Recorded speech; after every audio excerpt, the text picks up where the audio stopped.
we have a limited amount of time, so let's bring them out. Let's hear from, you know them as Wanda Maximoff and the Vision. Let's bring out Elizabeth Olsen and Paul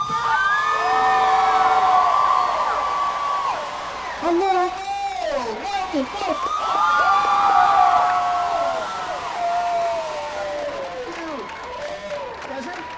Take a seat, take a seat. Let's fall the way to...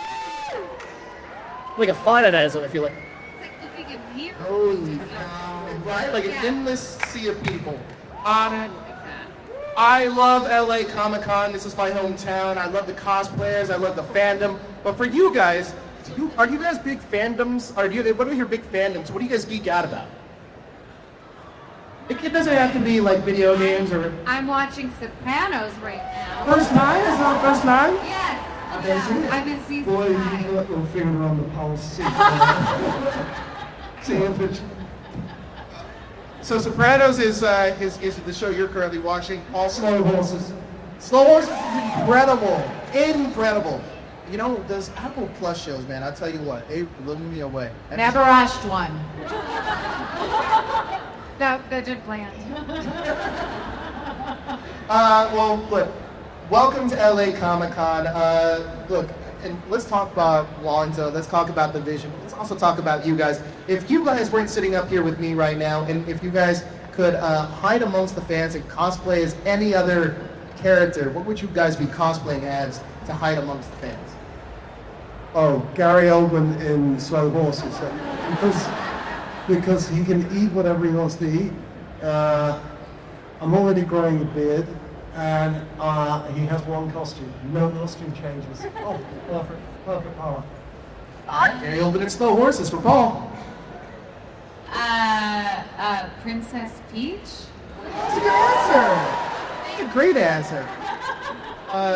Obviously, the MCU has grown incredibly big. There's a lot of characters in it, but you guys, well, you started at the very beginning with Iron Man 1, and that was before you actually had to put on makeup. We could just go in and do your stuff. How did you end up getting your role as Jarvis? Was that like an audition process? Jon Favreau call you? Yeah, Jon Favreau called me and he said, I have a part of AI that is inside Tony Stark's house, and so I'm looking for an actor with absolutely no personality at all. And of course, I immediately thought of you, and I said, "Thank you, Joe. I'm in." And the rest was history. Elizabeth, for you, the Scarlet Witch is a character that many fans really wanted to see on screen. So when you first, whether it be auditioned or was asked to do the role, did you know you were going in for? Like, did you? No, I didn't actually. My brother, who's here today, he has, the company he works with has a booth up here, but he is the one who explained to me the potential characters that I could be meeting about just as a fan of Marvel. And so he prepped me, and one of them was Scarlet Witch, and so I knew a bit about the character. But the first thing that Joss Whedon told me was, I'm going to tell you about this character, and then you're going to look her up in a comic book, and I'm telling you, you will not be in a leotard. And then they put me in a leotard for WandaVision, and I loved it. What were the, out of curiosity, what were the other characters that you potentially thought the character could be? I think there was like some Guardians characters. I think we knew that Guardians was potentially going to happen as fans. And so there was a few of those characters my brother also prepped me on. Now, we see your character's first appearance in a post-credit scene. Was that shot before you even started shooting the Avengers movie? Yes. It was? Yeah, we shot that before, which was kind of amazing because it gave us this like beginning foundation of where they were coming from, and we kind of got to make them as twisted as we wanted to in that moment. It was really kind of like a free couple of days. Now, Paul, I can't imagine when you first get the call for Jarvis that you have any intention of wearing any kind of costume or having makeup or prosthetics on. I'm sure that that's not something that crosses your mind when you're just asked to play Jarvis. So how did the conversation come about for you to play Vision? Oh, it's a good story. I had just been told that by a producer that my career was over, and I would never work again. And Joss Whedon called up and said, "Do you want to play the Vision?" And I said, "Yeah, I really want to play the Vision." And that was that. I really think his producer now is like, wow, I got it wrong. I totally completely missed the mark on that one. When you guys first show up in Avengers Age of Ultron in your costumes, what's the first memory that you have putting your costume on? Elizabeth, also just real quick, also just recently saw, I don't know if they're test photos, but they just recently were released of like photos of you doing, I don't know, maybe test costume as stuff. So what was the first initial reaction you found when you saw yourself in the costume? In the superhero costume? In the superhero Oh, I couldn't even sit down in it. It was so non-functional. It was just for a day of standing, and we could never be used again. I'm trying to remember, was that the end scene of Age of Ultron, maybe? Or was that what it was? Or is it Civil War? It's Age of Ultron, I believe, where they introduced the new lineup of Avengers. Yes. Yes, and it truly is the craziest costume, and we never used it again besides that one day because you couldn't use the restroom, you couldn't sit, and you could hardly walk. So it's very useless if you're trying to fight anyone, you know. And so that I just remember being very confused on how it functioned. I can imagine. How about you? Because your ears are covered, you're like, you know, in heavy like paint makeup. Like, how was it for you? Well, before the costume, there was actually a costume where there was no costume, and it was all makeup. And they glued things to me. Really?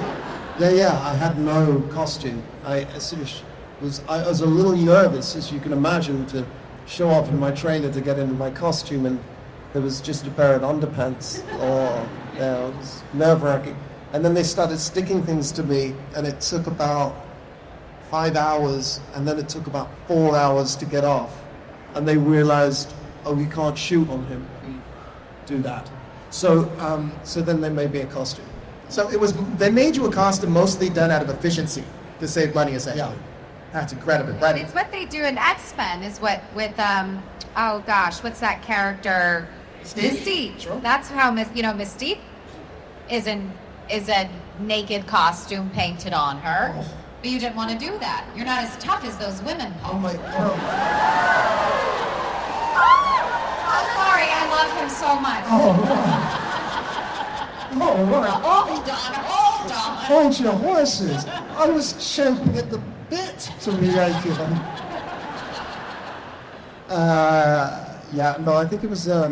I think it was a production thing, but that is super great. Yep, and it was, I think, for like 8 hours, they're in makeup or something really crazy. That's bonkers. Oh, and then they're working for 4 hours. That's bonkers. Yeah, it's crazy. How long were you in makeup for full Vision prosthetic? It's changed over the years, because initially a lot of it was makeup, and that was like 3 hours, I think. And now it's about an hour and a half. I mean, his patience is insane. The touch-ups throughout the day, and when he had his ears covered, he would have to just lean over. Am I allowed to say that? He would just have to lean over and remove a bit of an ear, and it would just be dripping sweat. Because we were filming in Atlanta during the summertime. It was unbelievable. Super romantic. It does not sound fun, but the finished product came out looking amazing, though. So there you go. Thank you. What was your first reaction when you guys saw each other in costume? Oh, I think I was having an out-of-body experience earlier in that day. That was my first day, and I had a huge speech, and I couldn't hear anybody. Joss Whedon was giving me notes. I know that Downey made a speech. I didn't hear any of it. And no one remembered their cues that day as well. That's also true. And so there was just a lot of awkward pauses that had to be edited out of the movie. It was a strange first Jenny. Really good. And all I could hear was myself in my head. It was so fuzzy. Horrible. Incredible. Now, fans have watched Wanda and Vision's love story unfold throughout the MCU. What's been the most funny or unexpected reaction you've had about the on-screen romance between Wanda and Vision?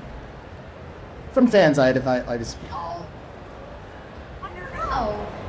I mean, I feel like the expectations of our characters eventually coming together was something we had hoped for and something that wasn't guaranteed to us. And so Paul and I in Age of Ultron tried to find these moments where fans would at least know what's going to come potentially, and we wanted to play into it and kind of like nudge producers to say that we really want these characters to go in that direction, and so we invested in it from the beginning. So I guess the unexpected thing was WandaVision, and also because we hadn't done television yet, and so we were the first TV show on Disney Plus for them, and one of the first Disney Plus TV shows at all. And so I think that was a huge unexpected. I mean, WandaVision is incredible. That show blew me away. Now, let me bring you guys back, because that was during the beginning of the pandemic. If you guys will remember, and I remember watching that show and being completely blown away by what they were giving us. And Matt Shakman, I think, to his credit, is such a fantastic director. He is. I love the fact that every single episode took us through a different era of comedy television, sitcom television, whatever it may be. Out of curiosity, did you have a favorite era working on that show? And was it done practically in the way that they would do things back then? It was. Yeah, we even used the same camera lenses, and everything was like vintage lenses they would find from whatever era we were shooting at. It was really it was amazing, the attention that was put, the attention to detail that was put into it. I just found every decade to be so much fun. Me too. Yeah, and for different reasons. I mean, I suppose clothing-wise, I really loved our 70s era. I was in a very pregnant suit for that era. That's true. And that was And like your 80s and your the 80s, one of the things I think that was what I really loved, was the 80s looks. I loved having my suspenders. Do you remember I had my side domes? You were really creeped out by it. Catherine Hahn was such a phenomenon Agatha in that show. When you knew that she was joining the project, did you realize that Agatha was going to take off the way that she has, even getting her own Disney Plus series as well? I mean, she was chewing up the scenery on every day on set. She was so funny. She was always coming up with such great bits, and I'm not surprised at all that the Agatha song. Agatha All Along song. That was Agatha All Along, right? That it became like number one on whatever it was, Apple Music or something crazy, like the charts, whatever that means anymore. But yeah, I mean, it makes sense. Catherine's amazing.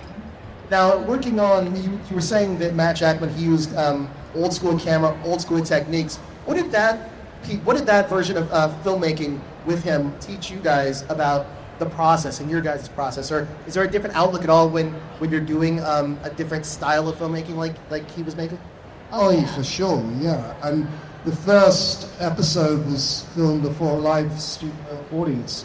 Real live studio audience. And multi-cameras. It was the whole thing, the way you would do it for the Dick Van Dyke Show. Yeah, so we literally rehearsed it for like 3 days, and then we did it once. And that's the show that you see. I mean, it was, and I was so terrified. I really, really didn't want to do it. I really pushed back and said, I don't think we should have an audience. I haven't been on stage for 25 years. I'm terrified. I don't want to do it. I got my first laugh, and I'm so shallow that the moment people started laughing at my jokes, which I didn't write, I was like, I've wasted my entire life. I should have been in a sitcom by now.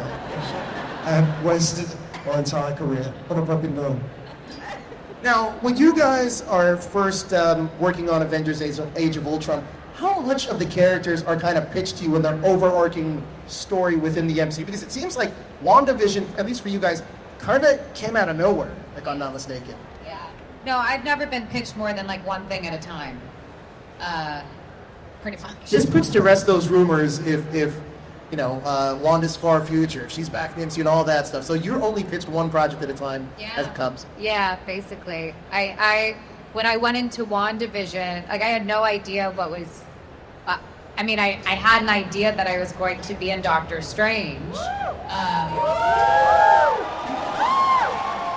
I had an idea of that, but I thought I was in an ensemble cast, and I thought I was one of the good guys. And then 3 weeks before I was sent to London, they said, "You're our lead villain." And I had no clue, and I had finished filming WandaVision. And I was like, well, it would have been helpful to have known that, just so I could have pulled a thread through a bit. But I think the story told itself, and I was able to kind of massage things in Doctor Strange to hopefully tell a different story for her. But it's truly just one at a time. At least that's what I'm pitched. Yeah. Now, I know obviously these are comic book characters that have such a long history with the printed stuff. But the question I have for you is, do you guys go, I know that's where the research kind of is, but do you guys go even further and pull out things from other genres to infuse within these characters? Yeah, I do it a lot specifically with movement. So with the people, there's multiple women that I worked with to help create Scarlet Witch's movement, and we start with bringing the images to life, and how do we hit certain images that are iconic that maybe have nothing to do with this storyline. And so that's something I'm really cautious of. There's some like Witches Row stuff that was in WandaVision, even though it's not exactly the same story, but the use of the hood and things like that you just try to incorporate into the costumes and into the if it's really the fans that can maybe notice those, and so it's those kinds of details that have been fun to pick out of the comics that aren't necessarily on the page. How about for yourself, Paul? Like, does the research go for you beyond the comic book character? Yeah, but for me, it's mostly in a sort of human way. Being a robot is sort of taken care of by the costume, and so I don't know. I think what we discovered with WandaVision is what a broad church Marvel can be, and feels like this large. We talk to a lot of people, and I think that what Jack Schaefer did, and very much, and what Lizzie did with her performance, a story of a woman in grief, I think really spoke to a lot of people in a genuinely beautiful and helpful way. So I think, and to be a part of that, I really didn't want to mess that up, and so to be a part of that was mostly about just being human and present and thinking about largely grief. Speaking of grief, I think that you have one of the most iconic lines of any MCU project, with what is grief if not love persevereth? Co-written by Paul Bettany himself. Is that right? No, kind of. Actually, it was an assistant. Jack's assistant came in with a cup of coffee, and we've been working on what that line should be, and she was the one that really came up with it and nailed it. But if you watch that, the truth of why that line is I think really powerful and really played for people is it doesn't prey on me. The camera's on Lizzie receiving that line, and it's actually what she does, I think, that makes her receptiveness to those words that makes the line iconic. Yeah, such an iconic moment, probably the best line of the whole MCU, I would say. But for you, being in that scene and delivering that line, did you realize and know that it was going to have the impact and go as viral as it did after the fact? No, I knew it was a really good line. It was interesting, specific. I mean, I don't think you ever know if something's going to resonate with anyone, really. But I think that as someone who wasn't obsessing over the line, Paul really flagged it early on, and it was like a problem that he needed to solve, and raised his hand and said, I feel like we can really nail something down about this entire show in this moment. And he was agonizing over it. So I do think it's like, it's really this idea of like yes, we're playing superheroes, but what we're trying to do more than anything is figure out how to tell this story as best possible. And we do care a lot about it. And Paul truly, for weeks, had been trying to figure out how to make that line better. And so I do think it's a testament to just like a true care for these characters you're playing and really hoping to land it with fans. And that is because, so I think that's why it lands, because someone cared so much to figure out how to make it as clear and poignant as possible. Jack Shaver's assistant, one of the unsung heroes of WandaVision. Credit deserved. Wow, that's amazing. Listen, as a guy that started off as a PA, I love hearing stories like that. So that's incredible. Now, look, Vision has multiple fates. White Vision, lost memories, death, kids. What are you excited to explore the most in Visionquest?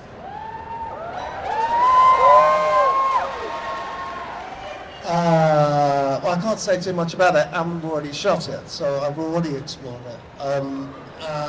But I saw a lot of it just yesterday, and it's fantastic. And I'm really excited for you all to see it, and it is about it's about lots of things, and it's super exciting, but in the same way that WandaVision was about grief, and if you said that before, you go, oh, I'm not sure I want to watch that show. But it's sort of about intergenerational trauma. It really is. Sounds fun, bro! We're in the return. And it's about fathers and sons and stuff, and denial of pain and denial of your own truth, and coming to terms with who and what you are and what you could be. You know, I mean, I think one of the things that's really powerful about the character is that he's always in a state of flux and change, and I think that's really important. I think that's really important for people, and very important for what turns out to be the fans of WandaVision. You know, I think that, and I guess our lane in the Marvel universe is that you are the person that you think you are, despite what any of the rest might say. That's it. Yeah, I love that. Would you say that this is a direct sequel of WandaVision? No. But I would say it's absolutely rightly part of the trilogy. And of course, it remains on some very deep level about Vision's love, well, the love of Wanda and Vision. All right. I mean, that's good. That's something I'm excited for that. I want to talk about working with the Russos, because you guys were in Avengers, Infinity War, and Endgame. I feel like that is a massive cast to handle. Can you talk about your experience working on those films with the Russos? There's like 5 sets going on at any given moment, between the sunset, the B unit shooting drone shots, and then one brother has one set, the other brother has another set. It's just so much multitasking at the same time that truly only 2 people could handle it. And they do it with such confidence and ease, and they're not stressed at all. It's absolutely shocking. Nothing really ruffles them. They think everything's a solvable problem. So it creates this real ease on a set that can probably feel very chaotic. Now, working with the Russo brothers and these large, massive casts, What are some of your fondest memories when all of you guys are together? I feel like it's a rarity then to get all of you guys in like the same room again. It's awful for everyone to wrangle us. Everyone's trying to be the funniest person in the room, and it's exhausting. Yeah. Right? It really is. I remember being in one scene, and if I'm being totally honest, it was a pig of a scene. It was just so hard. And I remember reading the scene thinking this is going to be a nightmare. And then we started, and you know, like, Mark Ruffalo said his thing. I was like, well, that was pretty good, actually. And then, Don Cheadle did his bit, and I was like, actually, that was pretty good. And then Scarlett did her bit, and I went, wow, she's pretty good at shining that. And then you did your bit, and I was like, holy cow, that was so good. And when somebody went, Paul, it's your line. So I do think that it's lovely when you are all together. We get to see actually how fantastically talented these people are, it's really wonderful seeing one. Now, I know that you guys have done your homework on these characters and explored them a ton, especially with the comics. Are there any comic storylines that the MCU hasn't explored yet that you hope that they get to with your characters? Yeah? Any in particular? I mean, I just think House of M is just the... I don't know how to make it make sense, you guys, but maybe there's some fan pitches or theories out there. But I just think it could be so fun to deal with X-Men and Avengers and no more mutants, or I Well, I could see the wheels turning in your head right now as we talk about it, because I also don't know. It would be think fun. How about you, Paul? Any Vision stories that you've explored that they haven't done in the MCU yet? Well, there are loads. I love on some level, in a kind of meta way, the Vision in suburbia. I think that's that whole story is kind of fantastic and a real different take and a kind of horror take. So yeah, that would be fun. But I'm kind of super happy with kind of where they're going and where I think they're going in the next couple. That's a great answer. I feel like you're dancing around a lot, but respect it. Respect I and other Marvel snipers. If I say anything, I'll lose my job. Probably you and me both, actually. So, the Avengers movies are obviously, I don't know if they're wrapped, if they're done or whatever. What are you hoping? What are you hoping to see with this next phase of the MCU as we lead the multiverse saga? A massive paycheck. It's coming. I hope we continue to surprise ourselves and the audience. Like, I think that's what keeps people coming back, is to not rely on old tricks, and so that's what I hope for. With a show like WandaVision, especially like really changing the game with Marvel, what the MCU is doing, what Marvel is doing, and we've had so much content come out recently. What do you think the strategy is now to make sure that everything kind of stands alone and you can keep up with everything? I have absolutely no clue. Okay. We know that. Yeah. All right, fair answer.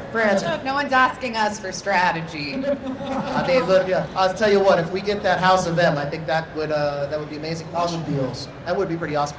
What's been your favorite version of Wanda to play? I mean, we've had her in WandaVision, Age of Ultron, Marvel Zombies, even. I don't even remember what year it was when I did the recording for that. Really? It could have been 4 years ago, could have been 3 years ago. I couldn't tell you. What just recently dropped on Disney Plus. I just heard from so many of you. Are you guys down to take fan questions? Sure, yeah. All right. I know we have a ton of questions out here. We'll go to you right there. Yeah, we have a mic here. If not, I'll just figure it out. Here. Hand this to you.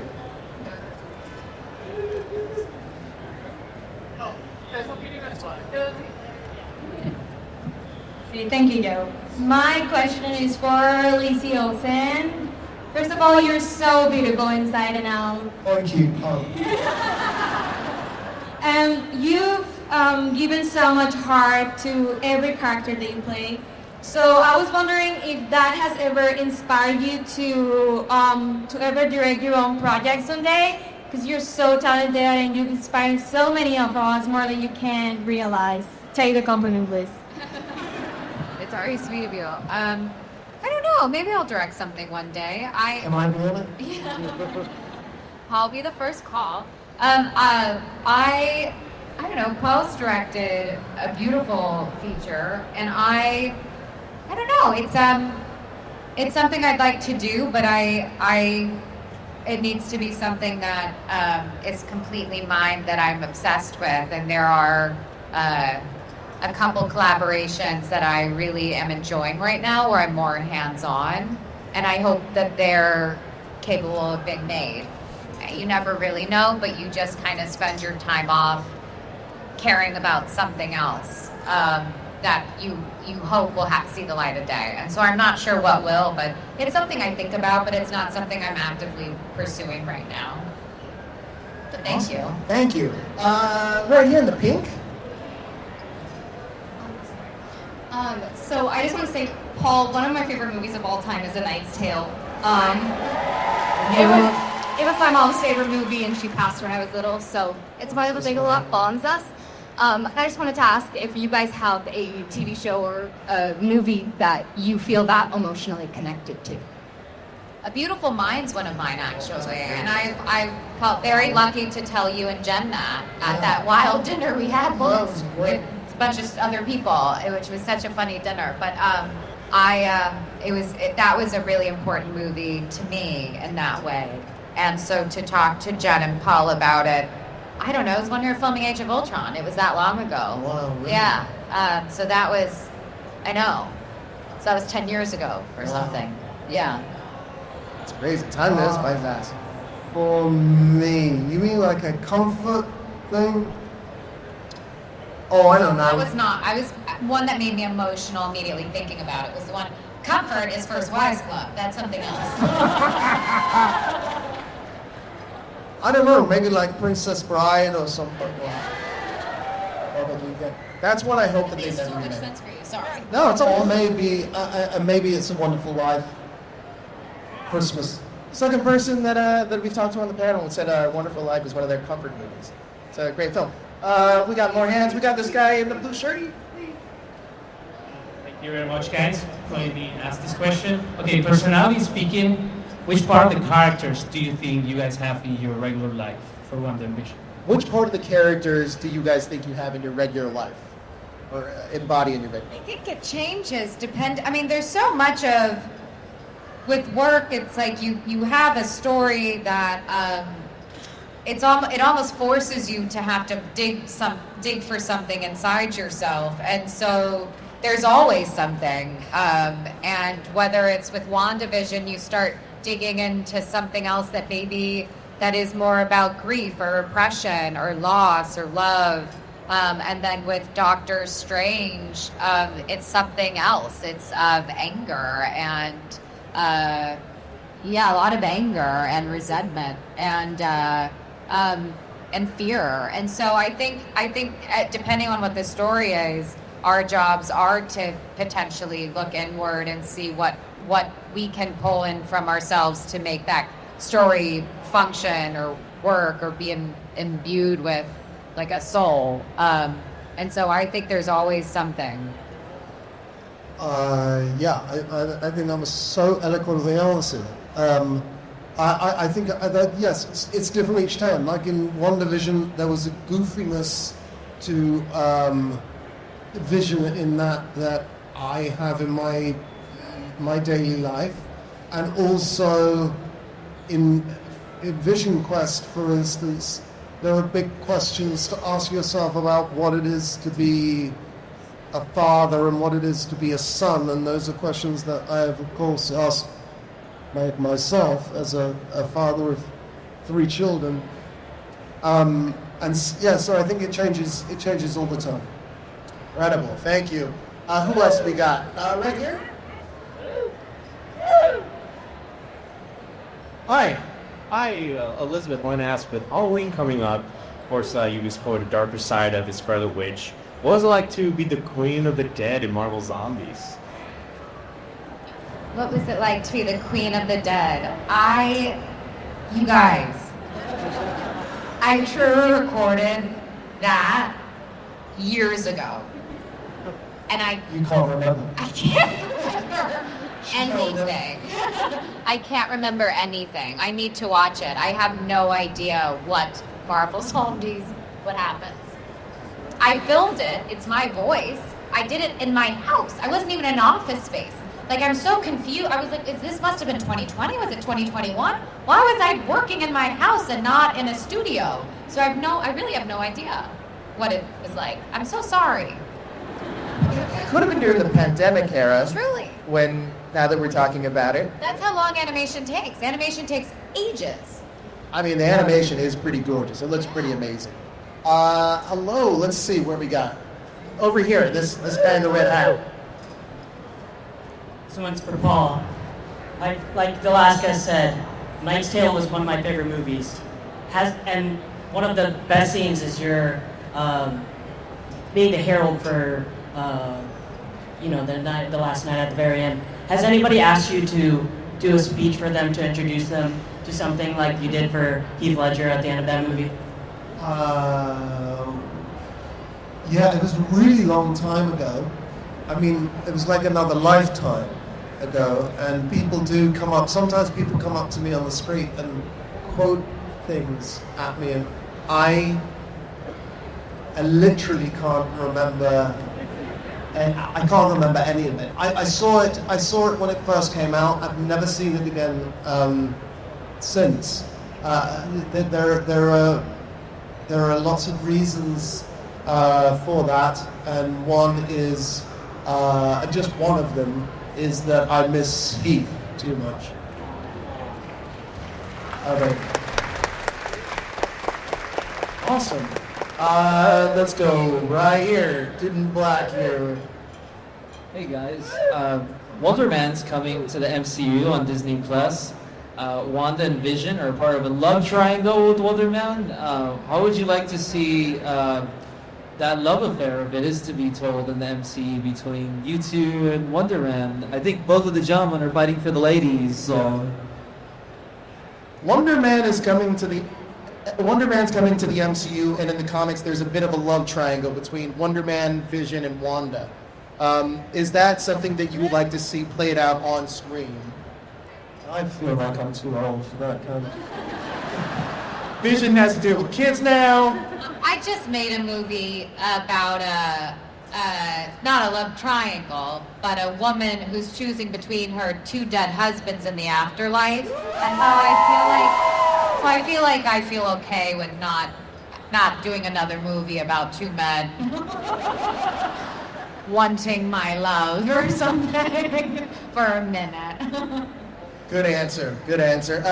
So Scott, so patient. Right guy. Yeah, you. Hello. So you both are incredibly talented actors, and of course acting offers a unique opportunity to explore lived experiences different than our own. So I'm curious, what is a human experience, good or bad, that you would like to explore on screen that either you haven't yet or that you would like to explore further? It's a great question. It really is, and it does. There are so many narcissistic, self-serving things that you get from this job, and you have absolutely identified the one bit of it that is edifying, which is placing yourself in somebody else's circumstance and imagining what you would do. And for me, it really is the most moving bit of our job. It's just to, I think it really helps you sort of stretch and work out your empathy muscle in a really great way. I don't know specifically.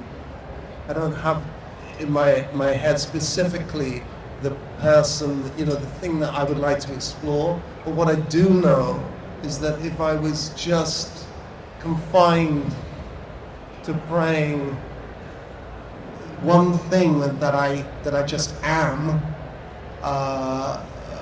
forever, I'd hang up my acting tights because it would be too boring.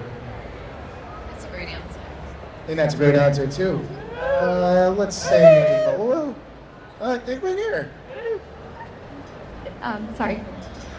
So Wanda is one of the first big female protagonists in the MCU that is in a relationship and also is one of the most powerful characters. Obviously, we have Natasha and Bruce, and but we didn't get to explore that as much as Gamora and Peter. But we also didn't get to explore that too much. We did, but then also Gamora, as she's kick-ass, but Wanda is a very, very powerful superhero.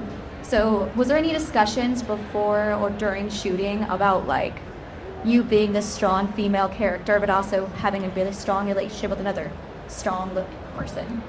It's a great question because there's usually it's usually quite binary in some traditional forms of storytelling. You're either a romantic interest or you're a hero protagonist.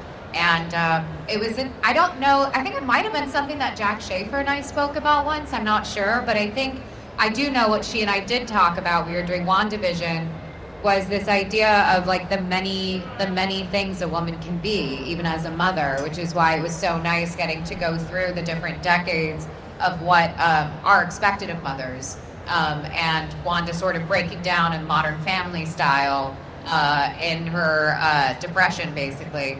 And so I do think the show is always meant to embrace all the complexities and the many different hats women do wear, whether it is them being a big leader, defender, strong, strength of their family, or a depressed woman who just can't get out of bed.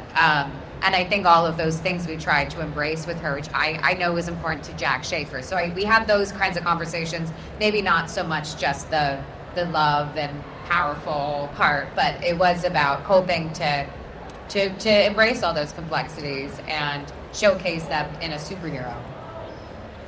So you guys first started playing these roles some 10 years ago or so. What 10 years ago, right? That's 10 years ago. That's crazy. But we've seen the journey of love, loss, parenthood, grief. What have you learned about yourself through playing Wanda and the Vision?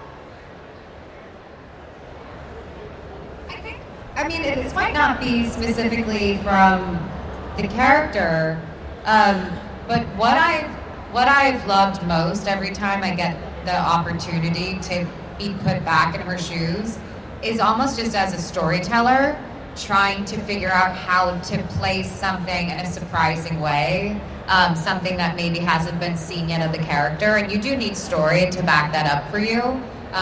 And so it's been about that, really, and it's been really fun. So that because I really do want you guys to be surprised, and so it's sometimes hard when you feel like, oh God, I've been able to do so much with her. How can I try to surprise people? And I'm not sure what that is yet. I kind of need a story to help figure that out. But that's been the biggest gift for me, has been really trying to be as creative as possible with doing something that hopefully is exciting and new and surprising for our audiences. Yeah, that's a great answer. I would agree with that, totally. But I also think that I think he's made me less. Well, I don't know, because I've been doing it for so long, now. I don't know whether it's also just me growing up, finally. I feel less judgmental as a person. I think that Vision is a very unjudgmental person, and I feel less definitive about my position on things. And I think that he is open. He's very open and unjudgmental as a character. So maybe that's a bit of Vision rubbing off on me, or maybe I'm just finally becoming a less awful person. Usually it goes the other way, right? That's true. We really just kind of like tighten up and really double down. Yeah, that's true. And maybe Vision's allowed you to not do that in your... I'm scared judgmental about grown men in shorts. There's probably so many people in shorts here right now. Oh, It's very warm. I'm not saying it's their problem, it's my problem. That is your problem. You're not a shorts guy, Paul? I will literally pack a pair of trousers in a dive bag so that if I'm eating in a cafe on a beach, I'm not eating in shorts because it's just unacceptable. God, my husband's always in shorts. He loves shorts. And Is I he love about to his do little an legs. athletic event?